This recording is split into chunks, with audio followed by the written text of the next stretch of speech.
What's up, everybody? Welcome back to the Game Plan T1D Podcast. I hope everyone is doing well and getting after those 2019 diabetes goals. I'm really excited to share today's episode with you. I had the opportunity to sit down and speak with Stephen Richert. Stephen has worked in adventure photojournalism where he spent time climbing some serious mountains and documenting his experiences with awe-inspiring film and photo projects. We discuss some of Stephen's ambitious adventures such as Project 365, where Stephen climbed every day for a year and lived out of a van. Stephen found climbing after his T1D diagnosis at age 16. Like me, Stephen is also passionate about how nutrition impacts diabetic health and the broader implications of how the current healthcare system is impacting the diabetes community. Just a quick heads up, please be advised that this podcast episode today does feature some content that is intended for a more mature audience, so listener discretion is advised. With that being said, please enjoy my conversation with Stephen Richert.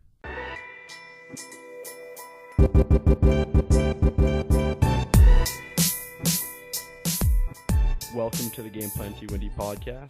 I'm your host, Sam Benger. On this podcast, we explore the lives of athletes living with T1D to try to uncover what it is that allows them to excel despite their diabetes.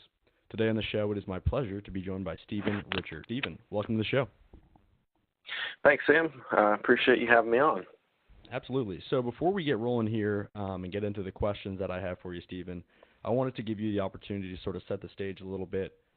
Tell us a little bit about yourself, where you're coming from, and what your background is. Well, I was diagnosed with type 1 when I was 16 years old. I was living actually at the time in Delta Junction, Alaska. And I was kind of away traveling during high school and kind of came out of the blue, came out of nowhere, and, had a profound impact on me at a point in my life where I was developing a lot of my worldviews. And it actually kind of forced me into climbing, and which I can elaborate on that, I guess, a little bit further on in, maybe if that's of interest. But climbing was kind of the thing that really tied my diabetes management to something that was more positive and something that I enjoyed doing.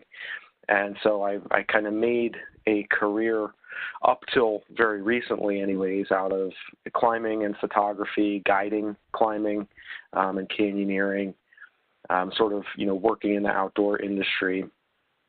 And in 2012, I did a 365-day climbing project, which is called Project 365, where I climbed every single day for a year, living out of my car, which was sort of a offhanded gesture, I guess, to show that people with type 1 are, at least physiologically, if we have all the tools and resources, capable of doing anything that anyone else can with the proper attitude and management, and with a willingness to try and fail, too. And that's kind of been my outlook. And most recently, I've actually kind of undergone a shift because all of the film and the photography and my advocacy about diabetes, and more recently even, discussions of low-carb diets and keto diets and all that fun stuff, which I'd be happy to talk about a little bit later too, has happened through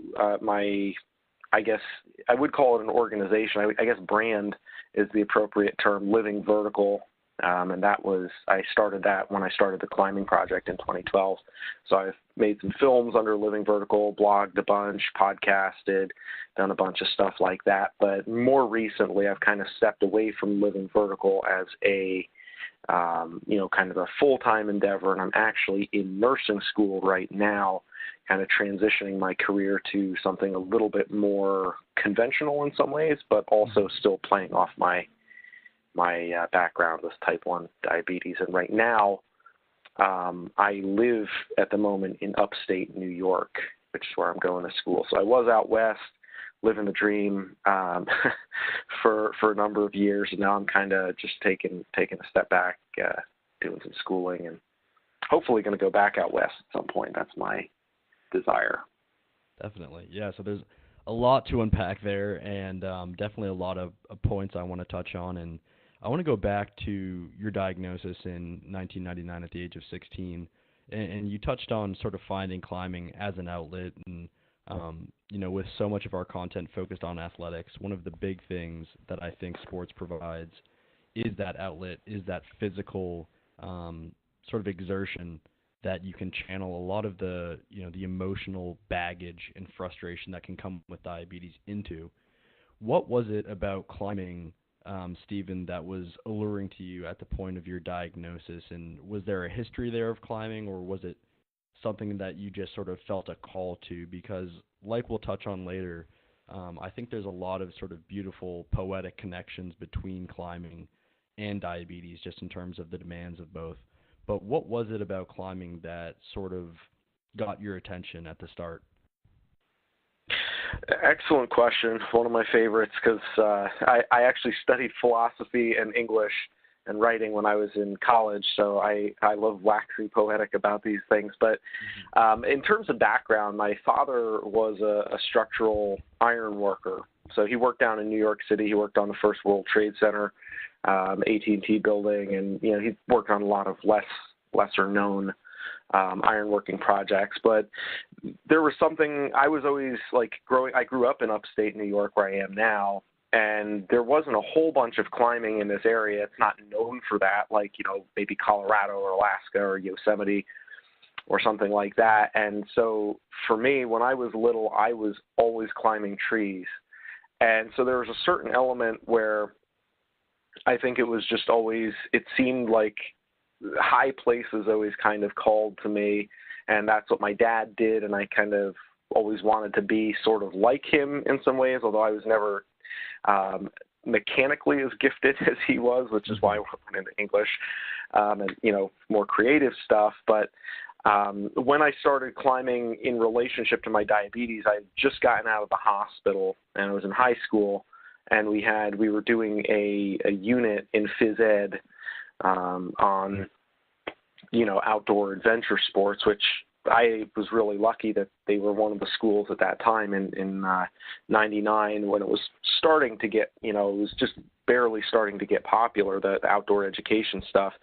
And we had the opportunity to go to a nearby military base and try climbing on some of their indoor and outdoor walls with some of the cadets there.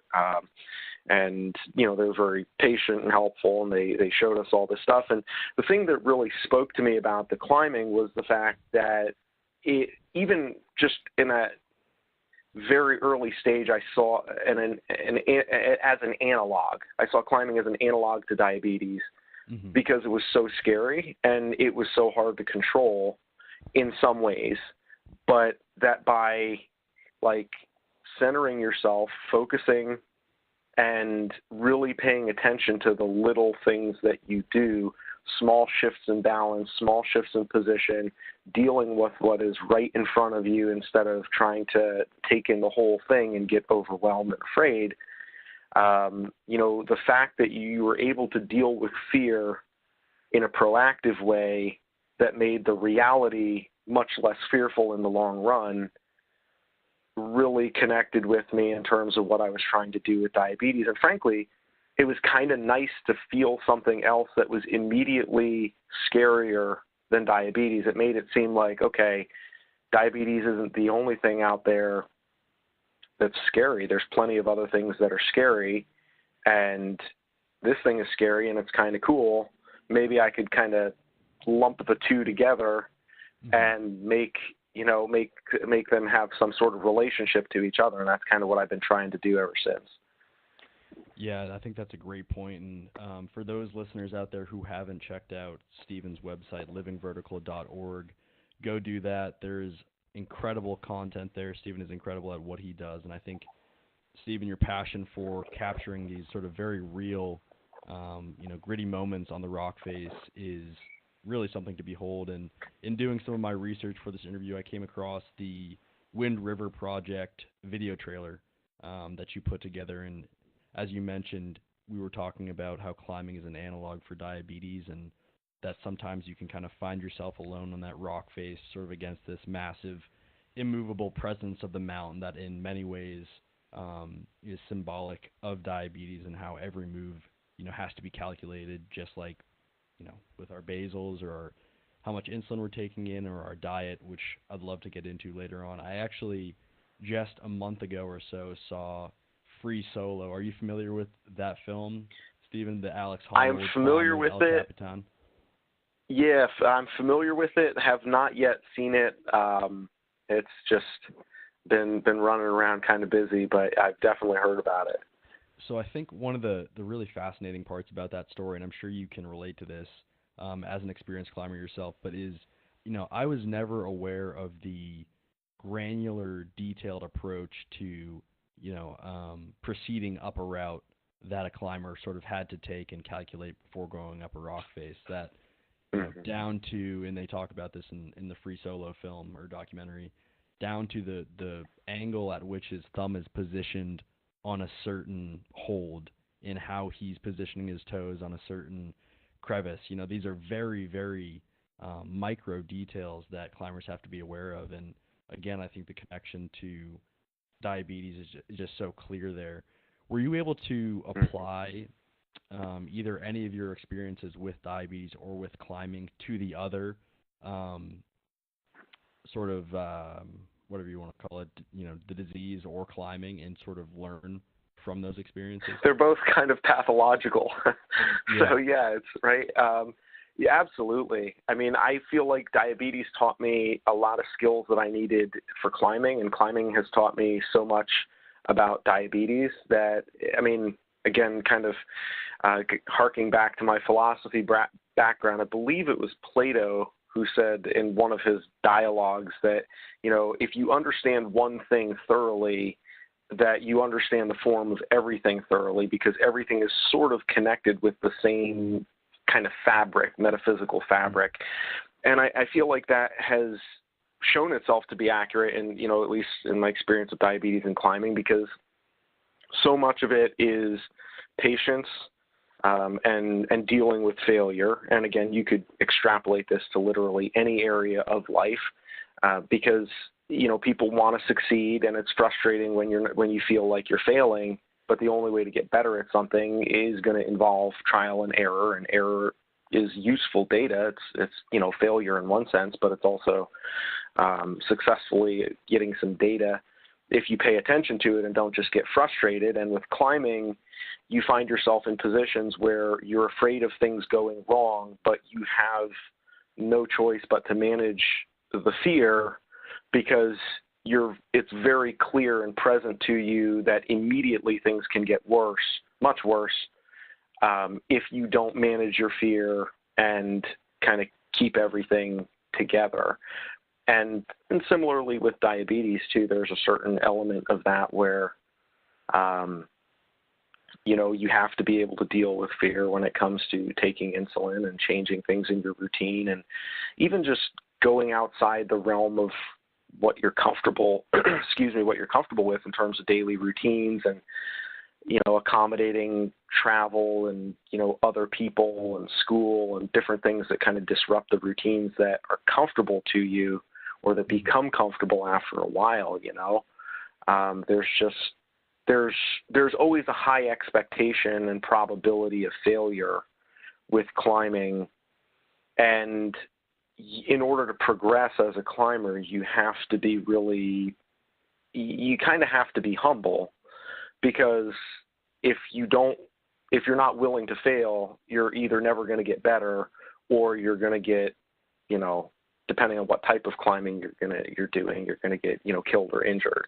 Mm-hmm. So you have to be humble enough to just be like, nope, this just isn't right for me today, or maybe it's the weather, and just kind of take that as a thing and detach yourself from the reaction to that failure, but just say, okay, like, here's a thing we tried, this didn't work, we're going to kind of go back down, and maybe we'll try again. Maybe we had to spend $1,500 or $2,000 to get to this point to try this climb, and we failed, and now we have to go back and do it all over again. But that's the way it goes, and like, you have to let go of stuff. And with diabetes, it's I think things happen at a much faster pace in some ways with diabetes, but like, personally, I experience a great deal of frustration where it's like every time your blood sugar is high, you're thinking, or I think about how many other times in the 21 years I've had diabetes that I've had high blood sugar, and I think about all of those moments of high blood sugar stacked up, and it's just like I feel like a complete failure, and I'm destroying my body, and it's just utterly crushing. But then you have to break away from that, because if you stay in that mindset, you're not going to be able to take the correction, and you're not going to be able to get back out there, get back on the horse, and go forward, so it's a lot of one and the other, I think. Absolutely. And I have the same reaction pretty much whenever I see high blood sugar. My brain immediately goes to, and I've had T1D for 18 years, complications, and, what is this doing to my eyes? What is this doing from a neuropathic, neuropathy standpoint? And it's, if you start to focus on those things, your world can become very sort of somber and morose. But, and again, this is such a beautiful connection to climbing, because if you let, maybe you had a initial mistake early on in the climb, if you let that hang with you through the climb, there's only so many things you can control in a given moment on a rock face, I would imagine.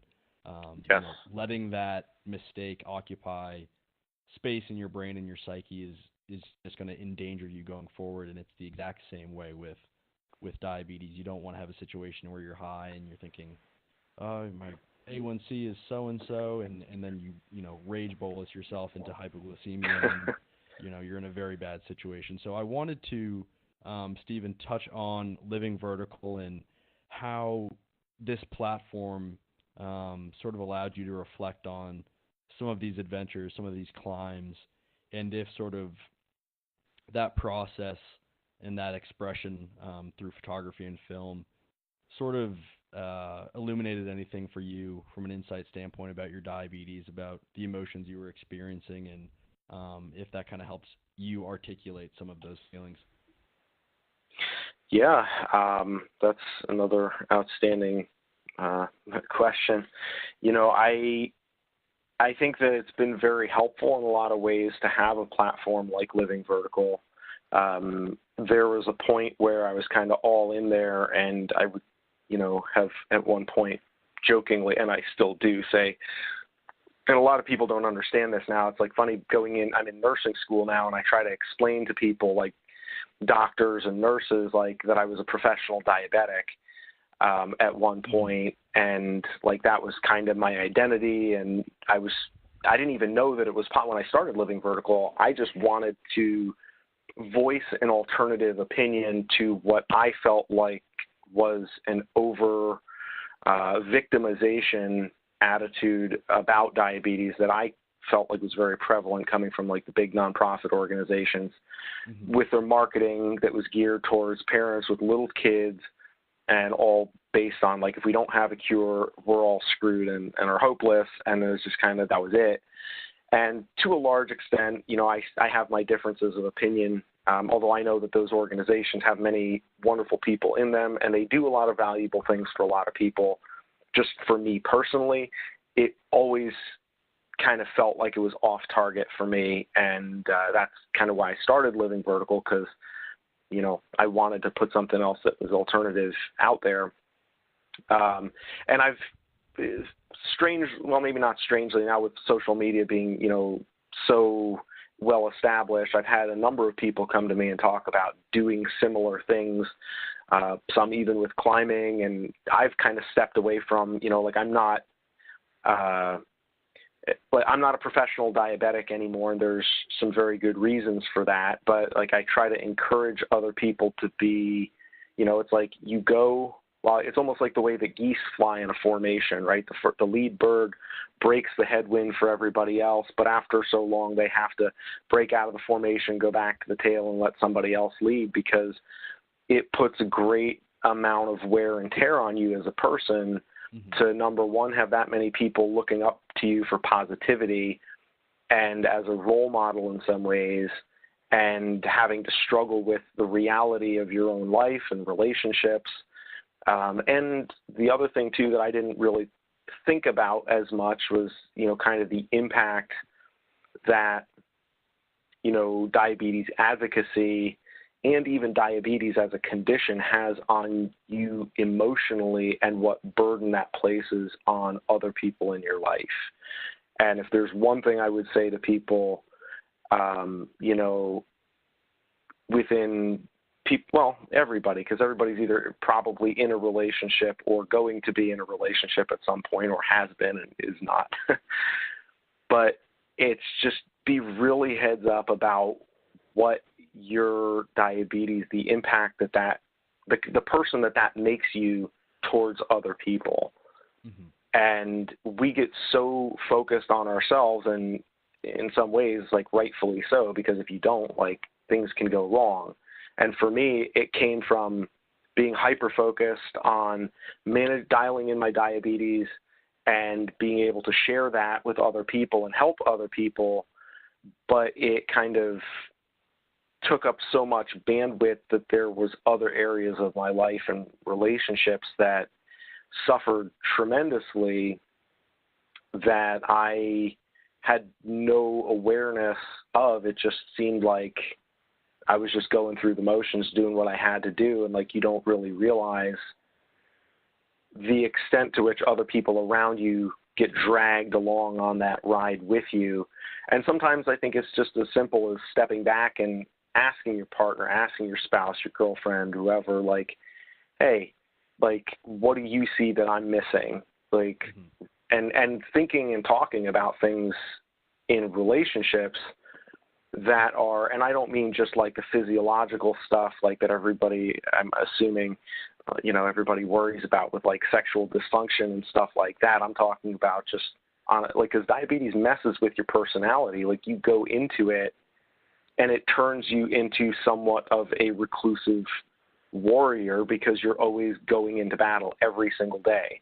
And you wake up with the knowledge that if I screw this up, I could die, or, bad things could happen. So you're always carrying this weight that everybody posts about it on social media and, oh, and thanks for saying this and whatever. But like, it's in a lot of ways, and I don't mean to trivialize, PTSD or any of that other stuff with service people, military, but it's like when people would come home from a military conflict, a lot of times they had a hard time reintegrating into normal society because they were used to being kind of on that bleeding edge all the time where risk is so high, and other people around them couldn't see that, and that created difficulty in the relationships and all that stuff. And I think it's a little more visible in that arena than it is with a chronic illness like type 1 diabetes, and you don't really know it until after the damage is done. And I mean just kind of the damage that it does to other people and to relationships through the necessary changes that it creates in your personality. They're necessary changes that you have to undertake to survive and to be healthy, but those ultimately make a tougher person in some ways, but in some ways also a more difficult and a more abrasive, regimented, person that can be, it changes stuff. So, and I don't think I directly answered the question, because you asked me about living vertical, but that was one of the things that kind of, when I look at living vertical now, it's like I see it having come full circle. It started off as this, advocacy thing that was going to be great and change the world and all this stuff, and it was.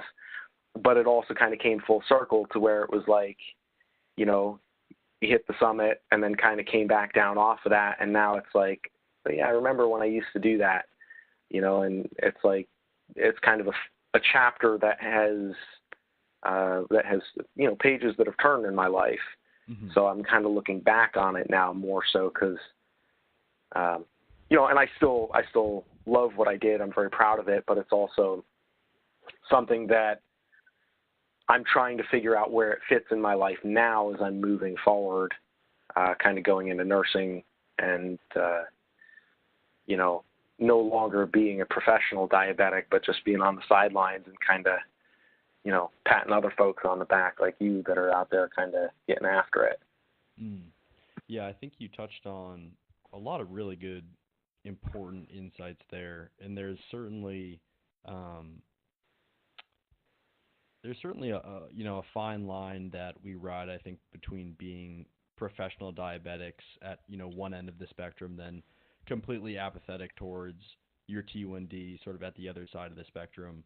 And there is a degree of sort of self-reflection and introversion, I think, that comes with T1D, and also a big thing that will happen is you get a greater appreciation for sort of the fragility of life, through, severe hypoglycemic incidents or starting to experience certain complications of, elevated blood pressure, whatever it may be. And I think, a way we can oftentimes fight against that, as you sort of phrased, warriors, is by doing certain athletic endeavors, or, like this Project 365 that I'd love to get into, sort of moving on here. But it certainly sounds like that was sort of a culmination of a lot of the effort around Living Vertical, and I'd love to talk about sort of the impetus behind that, the training and planning that went into that, and also the execution, because certainly it's quite a testament, again, to what can be done with tremendous focus, despite the physical burdens that T1D places on us. Yeah, it was definitely, in some ways when people see kind of the finished product such as it is, it looks a lot more competent in some ways than it actually was in most ways, because I had no idea what I was doing. I'd never done anything like this before. I had only dabbled in photography. I had literally never shot any video. And it was just kind of one of these things like, my former wife was, she knew some people that were doing some things that were similar with, I think it was muscular dystrophy, with riding the bike across the country. And so she's like, they're not, like they can do it. Why couldn't we do that? Mm-hmm. And so it was just kind of like okay, yeah, why not? Let's try it. And in some ways, I think that made it easier, because put us in a position to kind of talk about things in a way that wasn't overshadowed or, guided by the kind of existing messaging.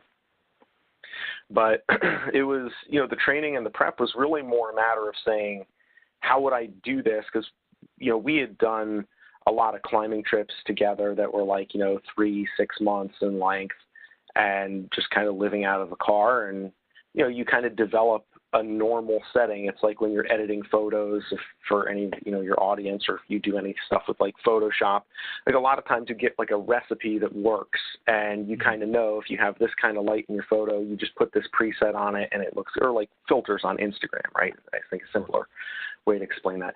And like you develop these presets that work in different situations. And that's kind of, I had developed that just recreationally for shorter trips.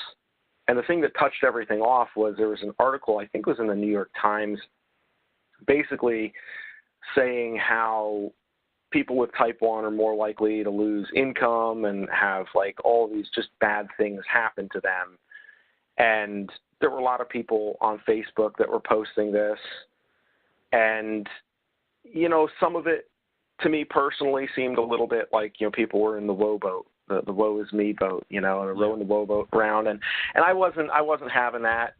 And so I was like, one of the things that they said in the article was that, they kind of made a whole thing about how like people with diabetes are always going to get sick, and like basically that if you have type 1 that you are sick all the time, and you're like, very fragile, and you can't, perform at a regular level. And I read that, I was like, that's just not.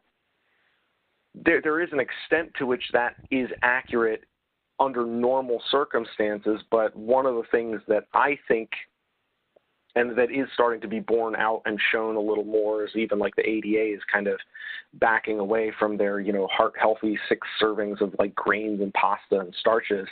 Mm-hmm. They're kind of starting to go away from that a little bit, but the status quo management of diabetes maybe kind of puts a person in that position, which is a tragic failure on the part of our medical system.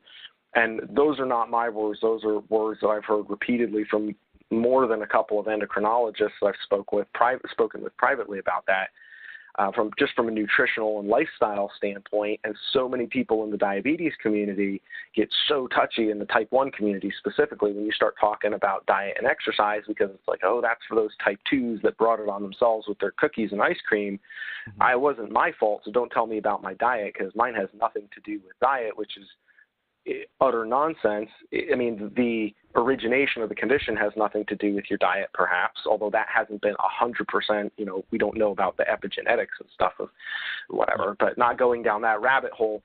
Having an athletic passion to pour diabetes into very quickly re-educated me on the shortcomings of the traditional model and helped me to understand what I needed to do in order to combat that and to find a way that worked for me. And so the project was, in one sense, showing people, number one, that it was possible, and then to do that, that it's not just the status quo is not all you have available to you. Because, I looked around on social media, and there's so many people that were just, hopeless and sad and frustrated because their experience following their doctor's orders was getting them really lousy results, and they were basically told, hey, until, we have a cure for this condition, that's the best that you can have.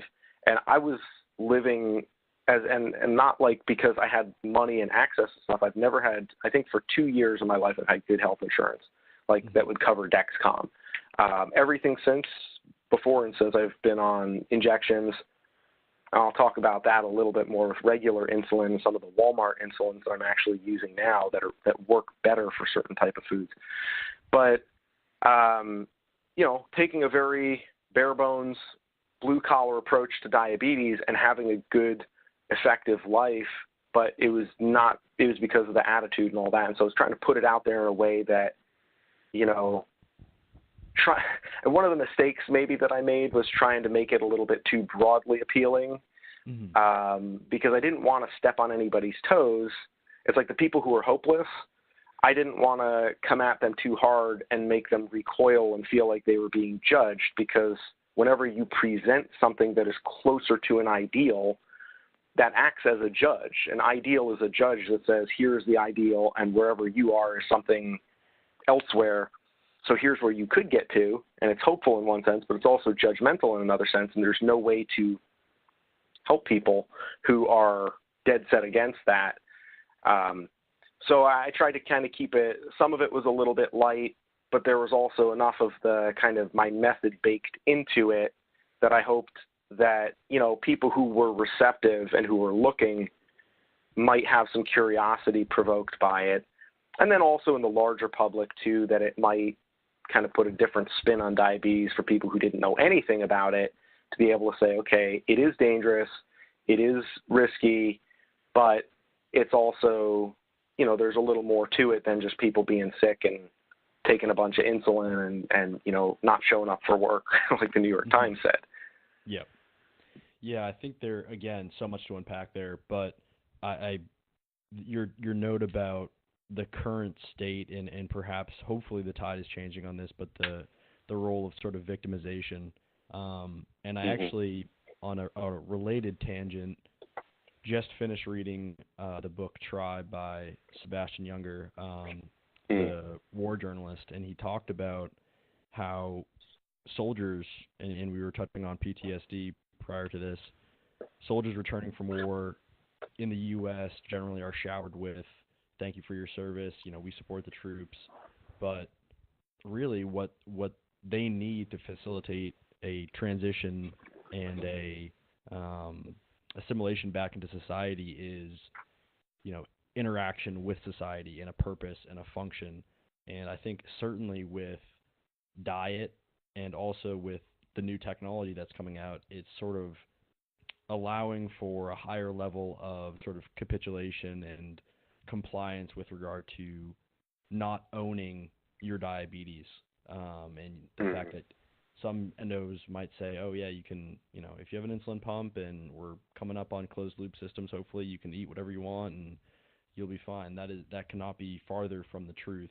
And I think one way to fight against sort of that victimization is through diet and is through sort of these physical tests. And I'm reading The Diabetes Solution by Dr. Bernstein right now, and have sort of long been a proponent of paleo, quasi, ketogenic diets just because of my own background as an athlete. But I would encourage people to read that book and familiarize themselves with sort of the low carbohydrate methodology. I know it's polarizing, but there's a lot of emerging research that sort of supports this, and I would love to get your take, Stephen, on at least your thoughts on diet. I know you've talked a little bit about this on your site, and I think there's a lot that can be done for a diabetic in terms of stabilizing blood sugar that can be achieved through the ketogenic diet and a lower carbohydrate diet, which isn't necessarily the conventional wisdom that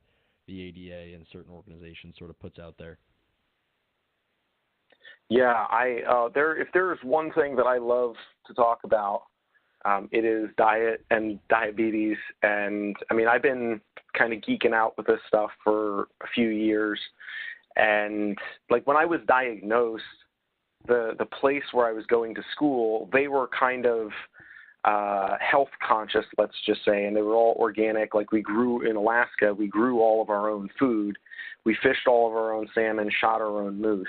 And so I kind of started out in a sense, kind of in a way that was like nutritionally a little unconventional, because it wasn't like eat a bunch of Doritos and whatever. It was kind of like, well, your carbs are going to be cabbage, coleslaw, and like, some potatoes. I mean, there was, there was some bread. It wasn't like austere, but there was always kind of this idea that there are tricks to kind of maybe hack the way that your body deals with insulin to be looking for. And so I started out with encouragement that was a thing that just was waiting to be further revealed.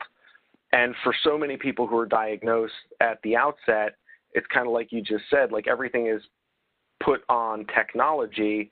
So there's not even like any hope placed on the idea of, hey, like here's something that you can do. You can get in the lab. You have lab equipment that you are prescribed, and you can test and figure out different ways and different strategies that work better than others.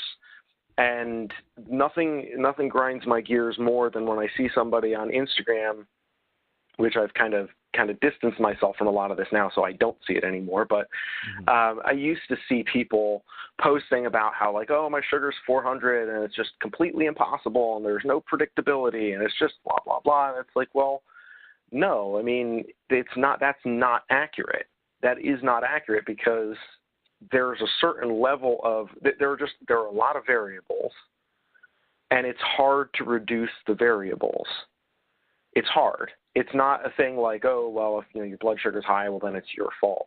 No, it's not like that. But like on some level, we do have choices about what we eat and the variables that we introduce into our diet. And if we are first conscious that those things exist and that we can change them, we can start to dig a little bit further, because everything that I learned about all this stuff, I learned through trial and error, just because I had this curiosity, because I was told at the outset that like, hey, there's more to this, like figure it out, not just like, too bad, hopefully you'll get cured, don't bother even trying. And just that simple mindset makes a huge difference. Now, I wrote a lot on my website about the keto diet, and I actually went back and forth. Ironically, the most popular stuff on my blog is the comparison that I did between a vegan diet, which was all carbohydrate, low fat, with CGM data, versus the ketogenic diet, which is, of course, high fat, low carb, and all meat and pretty much no plant products for the most part. And I wound up writing a little ebook about that for like $9 or whatever, and like one or two people buys that a month. But it's all on my website, and of course that was the thing that Google took off with. And I was like, I wanted people to come to my website for climbing and like the photography and the stuff that I love. But I was just I was bored, and I had a CGM for the first time in my life, and I was like, it might be kind of fun to monkey around with this stuff, put it out there for people so they know kind of how I do what I do, and I can actually test one diet against the other diet. And I mean, you can see with the CGM data where, I went all in and I really tested thoroughly. And I think that was another thing that made a big difference in my experimentation was that for years I had always thought that I was doing a low carb diet, but I never really stopped to count the carbs consistently and measure my numbers consistently and really tighten up the data collection a little bit. And once I started to do that and really was more careful in my adherence to the dietary protocols, I found that the ketogenic diet was my insulin requirements dropped by 40%, and my blood sugar was flat as a pancake for, the whole time. I had energy. I recovered better after I would be training.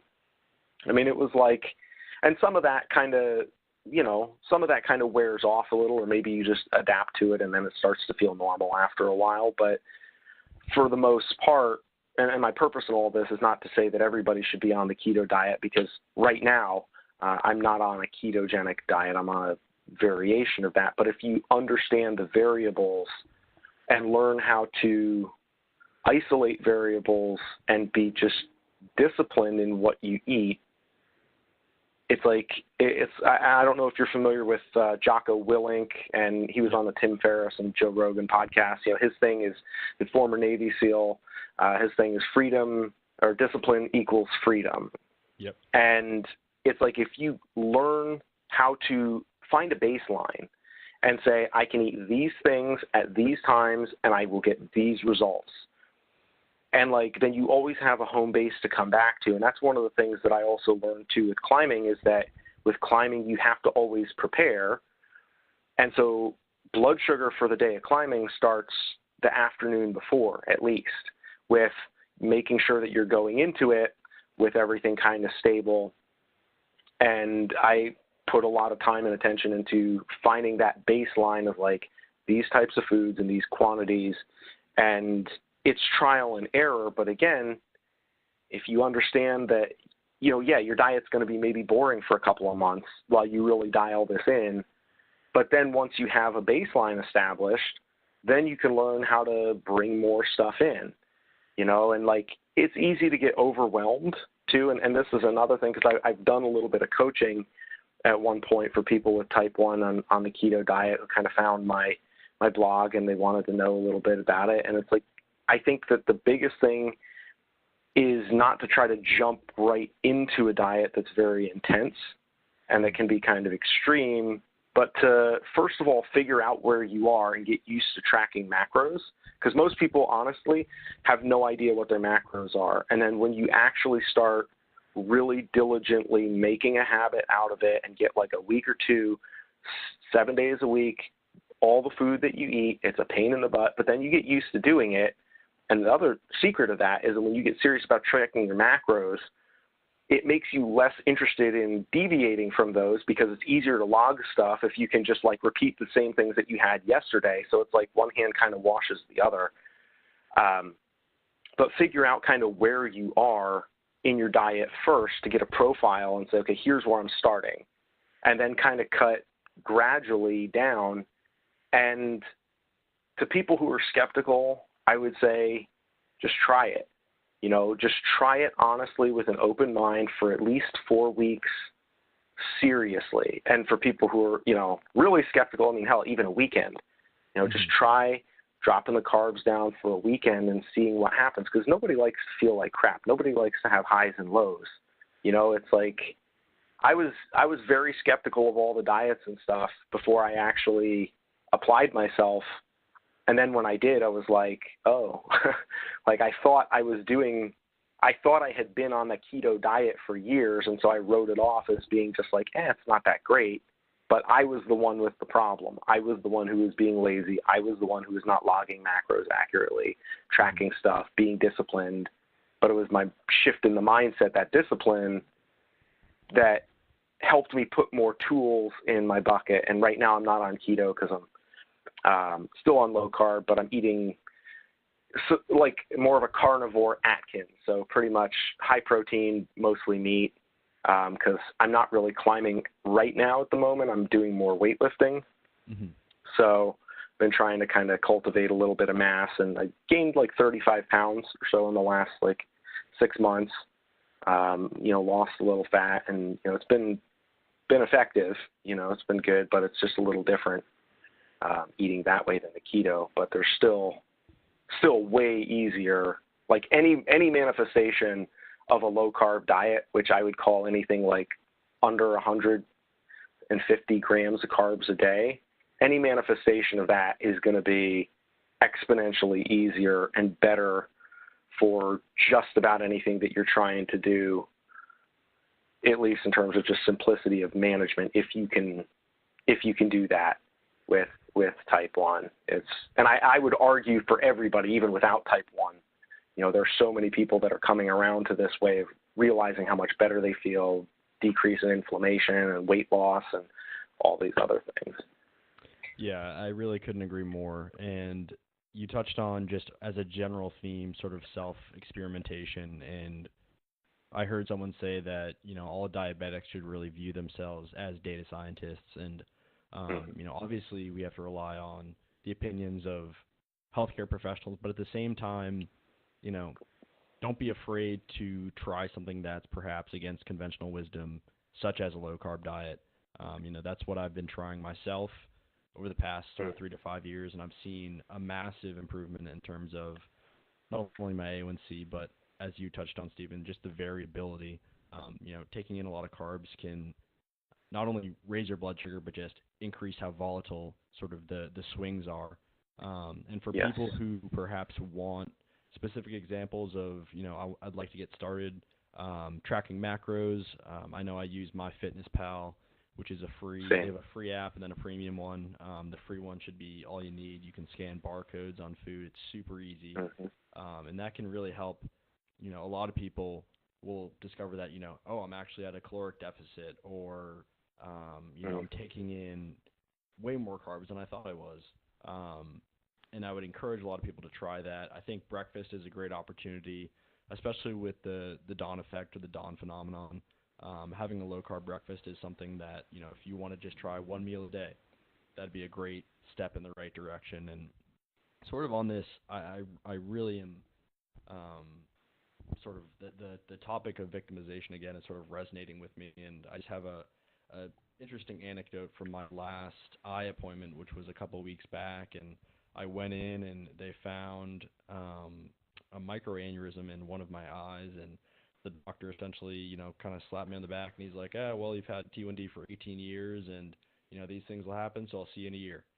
And that was, I'm there at the clinic for an hour, and they have to put in the dilation drops, and I'm in the waiting room, and, the entire interaction with the doctor lasted about, 5 to 10 minutes with him checking my eyes and giving me that information. And I just was so, frustrated that sort of and this isn't necessarily an indictment of that doctor or, any doctors out there or endos out there, but there is room for improvement with regard to what you can do and how much autonomy you have as a diabetic to take back control, especially with things like diet and exercise. And again, go check out, the Diabetes Solution. Go check out Stephen's website, Living Vertical, and read about these things. At least be educated enough to make a decision for yourself whether you'd want to try these things. And there's a lot that can be done from a holistic health standpoint, a lifestyle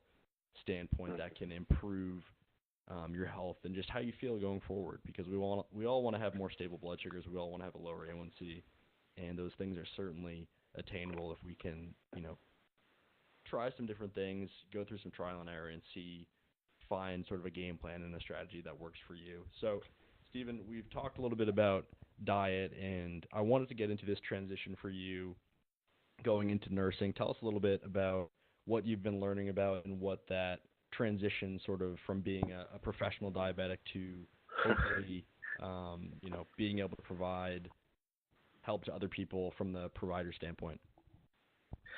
Well, it's a perfect question again, because it's like the anecdote you were relating about the eye doctor.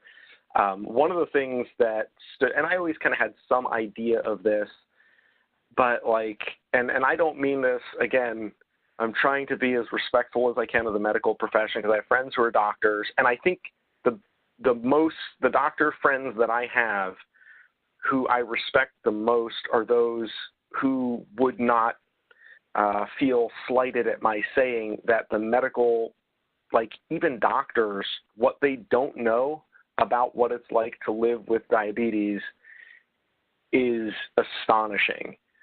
Mm-hmm. And so I kind of figured that out pretty early because my endo, like, she would tell me like all these things. She's like, oh yeah, she was afraid of me going hypoglycemic at night, and would always tell me to, like, eat a turkey sandwich and drink some milk before bed. I was like, no insulin? She's like, oh no, don't take insulin. Like, you kidding me? And I was like, if I did that, my blood sugar would be like 300 when I woke up.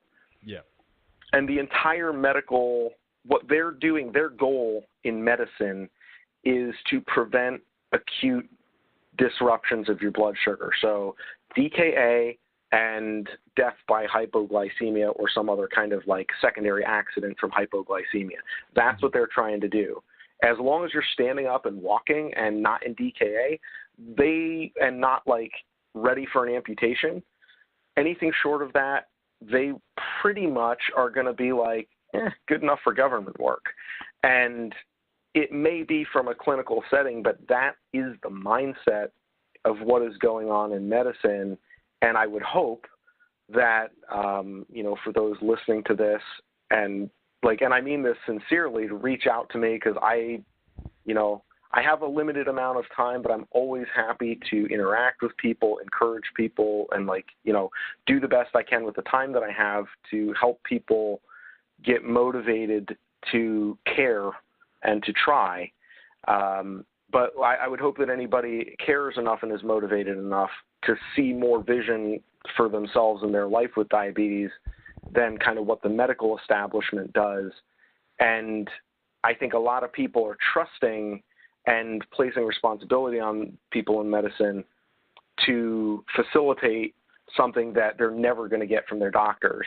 And I have one good friend, a climbing partner, who his son was diagnosed with type 1, and we've had some really interesting conversations, which I may make into a podcast or film at some point about how his understanding. He had been a MD for 20 years and worked with patients with diabetes all over the place, but it wasn't until his son was diagnosed that he really started to understand it completely changed what he was doing and his understanding of the condition as a whole, and it made a huge impact. So that is partly what drove me. That's more of an observation, but going into nursing, I think it's made me kind of recalibrate some of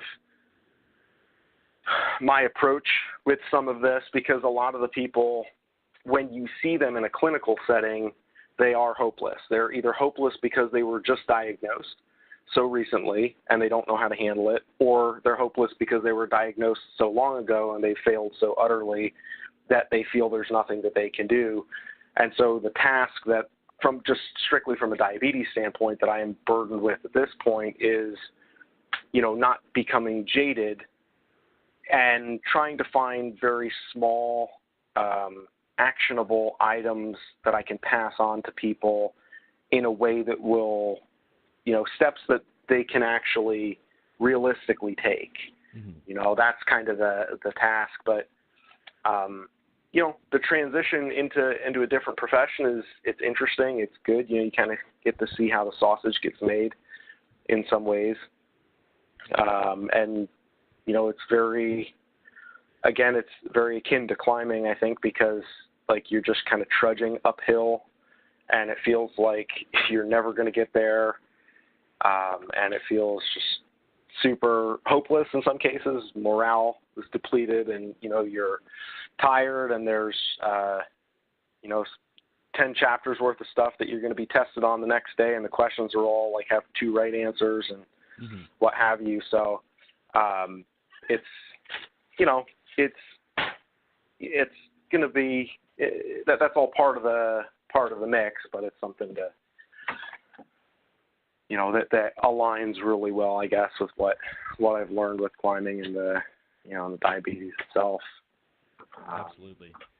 Yeah, and I think, there might be some reaction to what we're talking about where people will be frustrated and, upset with, maybe their endocrinologist or the state of diabetes healthcare. But I would encourage people to walk away from this conversation and this podcast trying to frame it as more of an opportunity to take reins of their own diabetes, because people with T1D, it's so much more, and people know this, but some people need to hear it again. It's more than seeing your endo every 3 to 6 months or every year.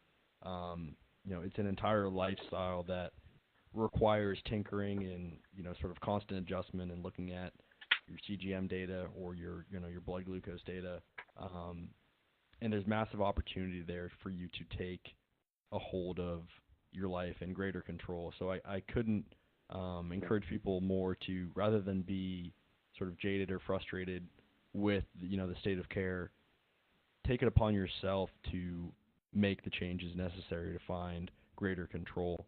And on this topic, Stephen, one of the common questions we like to ask in closing is, if you could sort of encapsulate some of the things we've talked about into some actionable advice or words of encouragement for a diabetic that's struggling right now, perhaps they were just diagnosed, or they may have had T1D for a longer period of time, and they're going through a rough patch, what would your message be to that diabetic, and why?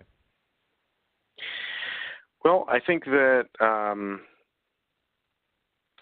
number one is that there is hope, that and it sounds very trite to say this, but try something different, because and this is something that myself included, I've gone through all those same dark places that we all go through, but you have to try something different. And when you try something different, and you have to be curious, I guess that's kind of the thing, at least for me, that has helped me out in a lot of situations. It's being curious to say, instead of looking at the thing that's going wrong as this bad condition that is bullying me and preying on me, I try to get curious about it and say, okay, this is my adversary, this is my opponent. What makes my opponent tick? What gives it the power to do this in my life? And when you start getting curious about it, then you can understand it. And when you start to understand it, you can start to take it apart. And when you start to see your adversary come apart, you start to gain some ground.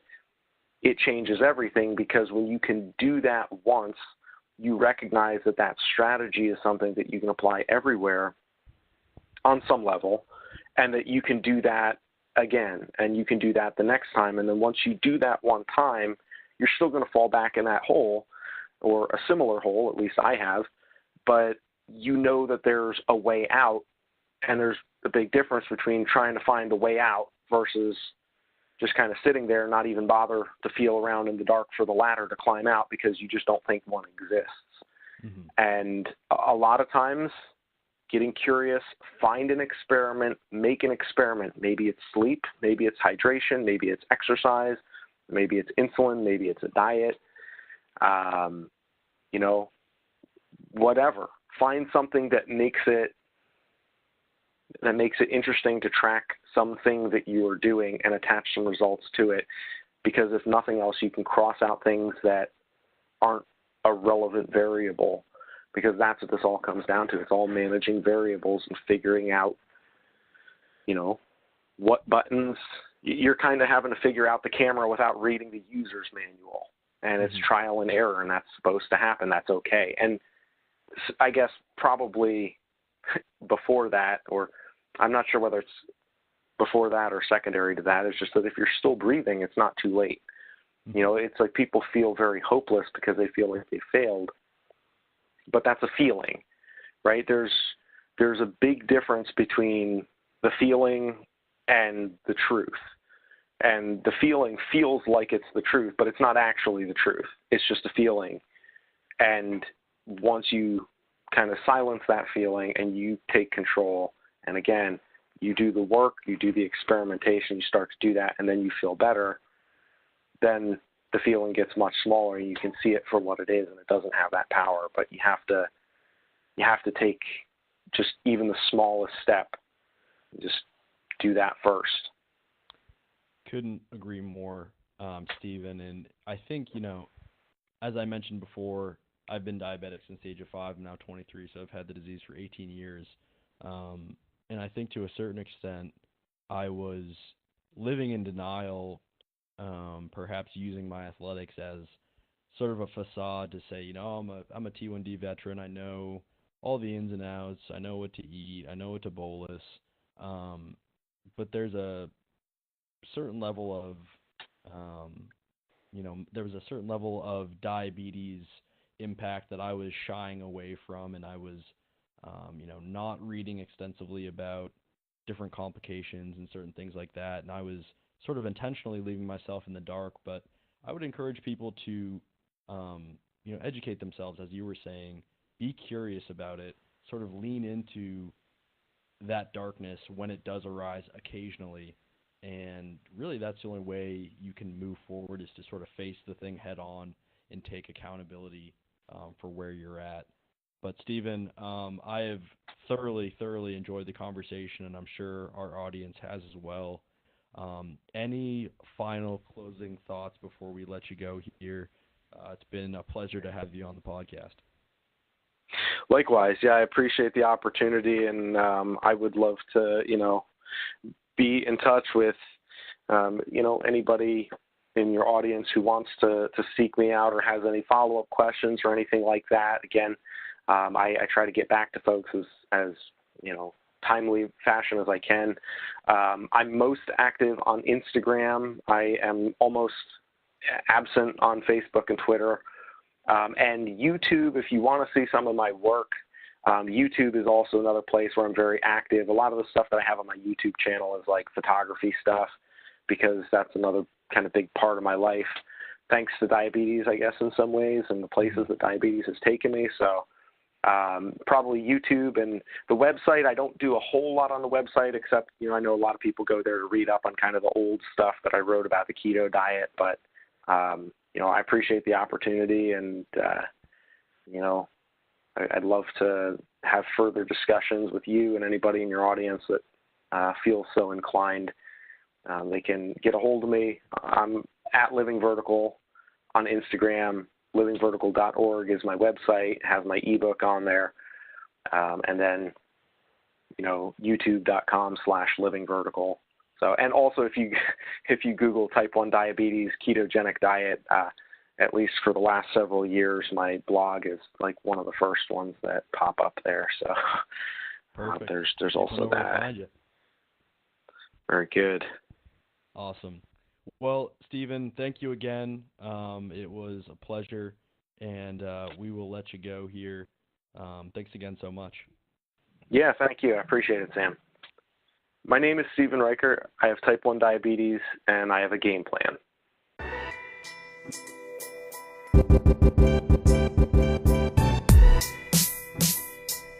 We hope you enjoyed this episode of the Game Plan T1D Podcast. For related content, please visit www.gameplant1d.com or follow us on social media at Game Plan T1D. Find your game plan.